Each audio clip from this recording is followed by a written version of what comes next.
are back. Fallout 4 Anniversary Edition. Give you guys my survival mode build. Now, I will be showing you two variations of this build.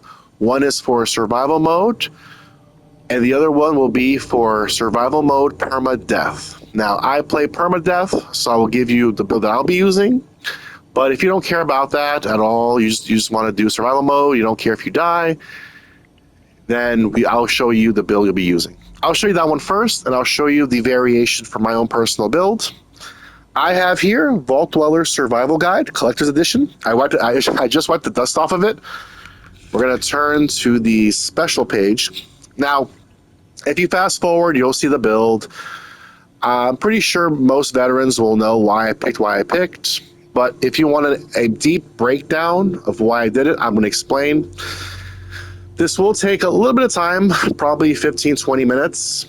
Just that I want to explain in detail, everything I chose and why. Now, this build will require every single bobblehead, except endurance. That'll be optional, but like everything will require it. You have to get the bobbleheads. I highly recommend Intelligence bobblehead first. You don't want to be in that museum trapped with a bunch of legendary super mutants. Those robots will do nothing, and you'll probably get killed. Agility used to be hard, but thanks to the Sentinel power armor, and there's a part of the ship you can go on, there are tricks to getting this one. But yeah, you will have to kill some powerful, strong raider ghouls. And strength will definitely be a must, so you can get, well, you'll see why. Now, going back to strength. In Sanctuary, you have your special book that will give you an extra point. I'll give that point to strength, just for whatever. So with the book, you'll have 2 strength. We're going to be leaving strength at 1. Sorry, let me start that way. Strength will be at 1 for our build. The skill book is 2. With the bobblehead, it will be 3. The perk we're after is armor.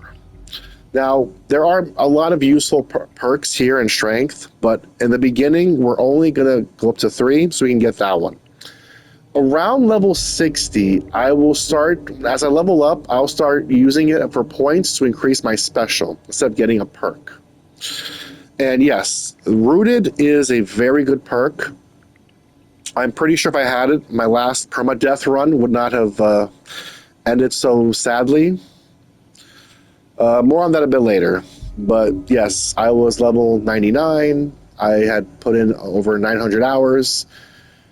And because of my own stupidity, I died. But I digress. So strength, we leave at 1. Next, perception.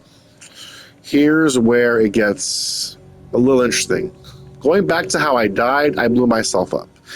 In survival mode, the way that I die is usually I will fall damage, I misjudge, or I blow myself up. 90% of the times. 10% is a legendary enemy or a suicider that one of my followers attracted. Because, of course. Now, with the bobblehead, you'll have 5 perception, and you will get Demolition Expert. Spray and pray, and with the new Creation Club Chinese Penetrator launcher, it becomes insanely useful for those 2 guns that you can use to just pretty much kill any enemy, and including yourself, as I have found out many times. And yes, the spray and pray killed me my last run as well. Again, what really kills you in survival mode is complacency. When you become complacent and lazy, that's when you usually die. For me, anyway. So we'll be least at 4. And yes, of course, at level 2, you grab Rifleman. Very important. Grab the Perception Bobblehead. You'll probably grab this first. I believe this is the one with Preston, and his crew on that building in Concord. Now, perception, we do not need concentrated fire, penetrator, sniper, because critical shots with luck does all of that. So 4 is the Night Person we don't need, Refractor we don't need. Locksmith is kind of up to you.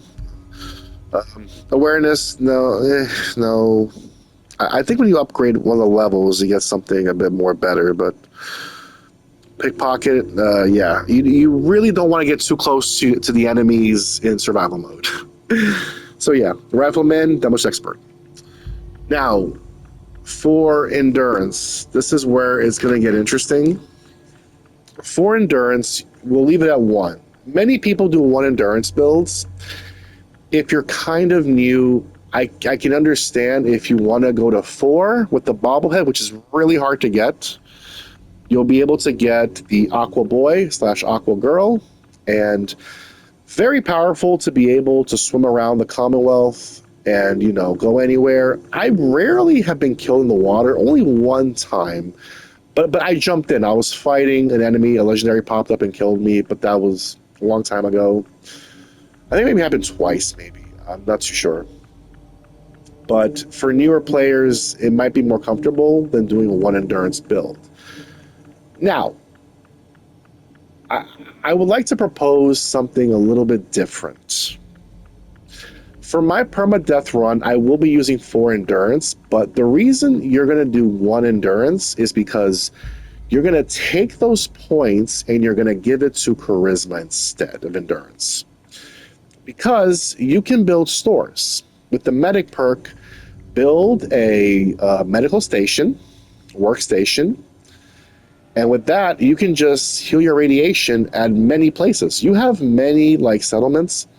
Now, I would build only where there are settlers. Again, every settlement can be attacked, so you want to kind of be careful. You don't want to stretch yourself too thin because it is kind of a headache. And of course, with charisma, of course, the bobblehead, local leader, the frustrating thing about Fallout 4, and the reason that I can't give it a 10 out of 10, it's like an 8 or a 9, is because of local leader. The fact that you need local leader to build workstations, it's so frustrating because it's a game about base building, but you can't build the workstations to build stuff, your armor, ammo, because many settlements don't have all of the available ones, and so you're kind of stuck. You can do the Slum Joe one and get aluminum by aluminum, but it's kind of frustrating. So, and in my last playthrough, I was trying to get local leader when I should have been going after rooted. So maybe I might have lived, maybe it wouldn't have mattered because spray and pray is pretty dangerous. But for this one, we'll do 5. Now, for my last run, I did 2 charisma with the bobblehead. I grabbed a Lone Wanderer. Now, that was pretty dangerous because, it's not hard to get. You just got to be careful when you're going through the asylum because there are very strong enemies there. But, bring the sentinel armor. You'll have a person there. I forgot his name. Cabot, right? Yeah, the Cabot scientist guy. But he can trigger traps because, he doesn't get the sneak 3 benefit. So you want to be careful with that. So yeah, for my last run, I had originally done this right here. I got the bobblehead endurance and then got the Lone Wanderer for bobblehead here. But the more better thing would be to do this. Being able to pick any settlement to be your home is very powerful. For me, it's Hangman's Alley. It's in the middle of the map. The water's right there. It connects me to pretty much everything. And again, I'll just give a power armor to one of my followers, have them drop it off there, and that way I can continue. So that will be my decision for now. I will be making a change to where I can use Aqua Boy and have Charisma, but more on that a bit later. I want to show you the survival mode official build. So, turn the page here. We have Intelligence. This one is easy. It's straight up 5. Bobblehead, 6. Science perk. Most important, we can build. Let me see here. Yeah, the large purifiers. Power armor is the main thing. Thanks to the Enclave DLC, you're going to have a lot of power armor. And now with the other perks, like take Scrapper and Chemist, Charisma solves that for you. Because with Charisma, Local Leader, you can just buy any chemical and you can just pretty much buy anything you need material-wise. Because, build water purifiers, sell it to the store, and just buy, the things you need. So, again, that's where Local Leader makes, things like Scrapper and Chemist not needed. Now, you will have to get Medic, of course, but only level 1. Hacker level 1 you might need because one of the Creation Club missions, the Enclave one, there's a password hidden in a wall, but sometimes it glitches out, so you might have to get that. And of course, Gun Nut, very important. I have tried doing 2 intelligence and then, the bobblehead, I'll do that, but, the game has gotten a bit more dangerous. You do need power armor now because there are very stronger enemies in the game now. So now, Robotics Expert, the robot DLC, I'm not going to do that till the end. That's the very last thing I will do. And even after I do everything, if I'm bored, I will still wait a little bit. Nuclear Physicist, you don't need because of Charisma as well. Again, you're rich. Let's be honest. If you're broke with Local Leader, you're an idiot. And with that, you can buy a bunch of fusion cores. You can buy them at any settlement because you can build any store. Nerd Rage is a very good for Perma-death, but that's something I will get around level like 70 or 80 as I start to use my skill points to upgrade these things. Because eventually I will just use my level ups to just upgrade my special to get the more perks that I need. For endurance, for example, the Ghoul. I definitely want to grab that as well before I go to the Far Harbor and stuff, ghoulish. But 2 more left, let's see. Agility, very important.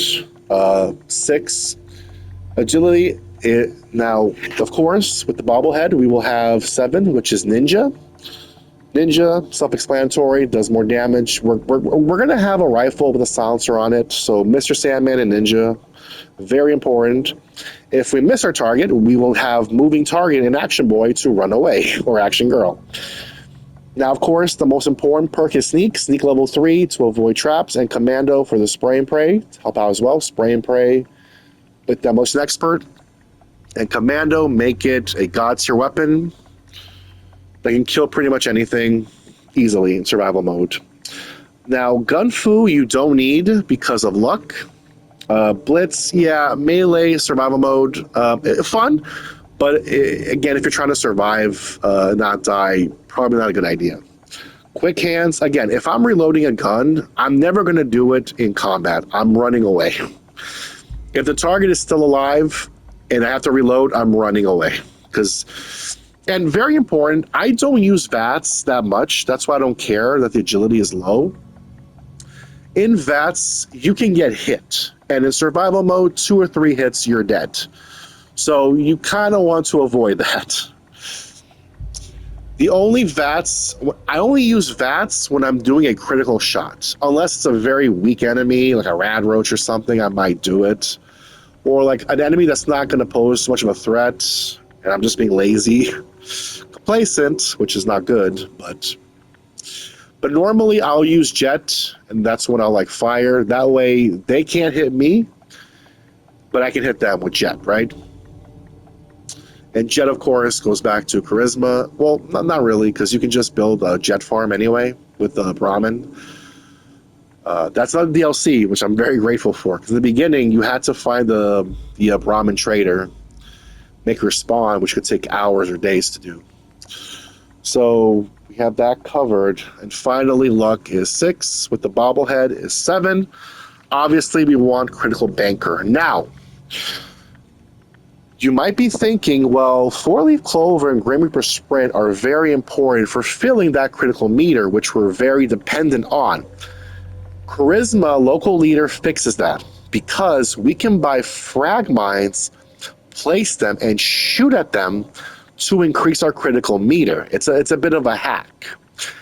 A bigger one, if you're low on funds, is put a frag, go behind an object, and try shooting at the frag. Your bullets will hit the object, but your meter will still fill. It's a little tricky to do. I might make a video on it, how I set it up. But with that, and thanks to, being rich, thanks to the local leader, and yes, I just realized the irony of the local leader politician image being rich. Oh, okay, that's pretty smart. But with that, you don't have to worry about it. Now, the perks we have to get is critical banker and better criticals. Very important, non-negotiable. And of course, Bloody Mess to help out. Scrounger, you don't need because you have high charisma, local leader. Fortune Finder, you don't need, you're going to be rich. Mysterious Stranger, I don't use VATS myself, only if I'm doing critical shots, so I don't need the Mysterious Stranger's help.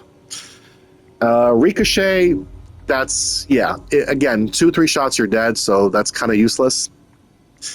I wonder if it works, if it's just enemy fire, if you can ricochet your own shot. Well, no, I don't think so. I'm not going to test that. So, and I think we're good. So yes, this is my official survival mode build. Now, for my personal build that I will be using, I'm going to make a variation on it. This is my variation. I'm going to do 1 perception and 4 endurance because I do play perma-death, and it's just that I don't need demolition expert. Demolition expert is not good for me. It's what has been killing me. Like the last 2 my last, I would say, 3 deaths. 2 of them were because of spray and pray and explosive damage.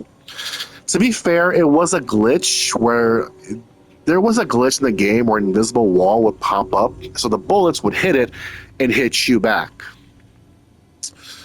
Like, the other thing that frustrates me are the invisible walls in this game, like certain objects, and when you hit that, like, invisible box, like, around a certain object, the bullets bounce back and hit you. So, for my perma-death run, I'm going to do Perception 1. And again, enemies don't show up on your map on survival mode, so I don't really need that anymore. And accuracy doesn't matter in VATS because I don't really use VATS. I'm usually hitting the jet. Either I'm shooting, I'm using jet to shoot, or I'm doing a critical shot, right?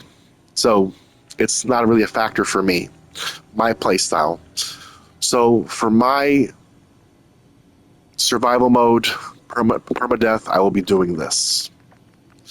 Which is funny because this is actually a variation of the original build I made years ago to be survival mode for the first time. Which is kind of sad that I've pretty much gone full circle with all these builds. But anyway, for people that are skipping forward to the video, this is the survival mode build that I recommend for it. My own personal build will be this one for the permadeath, but that is really it. Anyway, guys, that's it for me. Here's hoping I can make it past level 100 this time and not die at level 99 or even before that. Well, guys, that's it. I hope you enjoyed. Again, this is the culmination of, 15,000 hours I've spent playing Fallout 4 from PS4 to PS5, Xbox One to Xbox Series X. All of it combined with mods, without mods.